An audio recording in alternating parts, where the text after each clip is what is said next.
Up.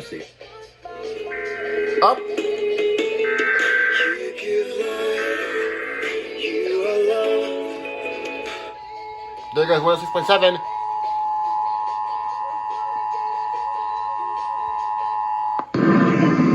Up. This is a required monthly test of the emergency alert system.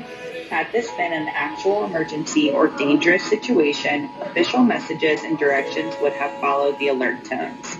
This test is brought to you by the Florida Division of Emergency Management, the Florida Association of Broadcasters, and your local broadcast station or cable provider. This concludes the required monthly test.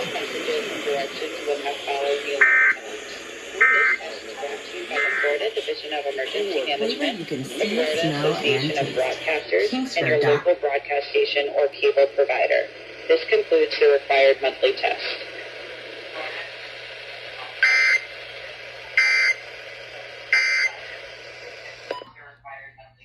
Yeah, let's go. I got it on 2 stations. Nice. And I don't know if WPOZ will. Probably not. But got it on WXXL and believe WHRB. Dang, my first ever RMT. But I don't think... Yeah, 88.7 is not going to relay that, but let's go.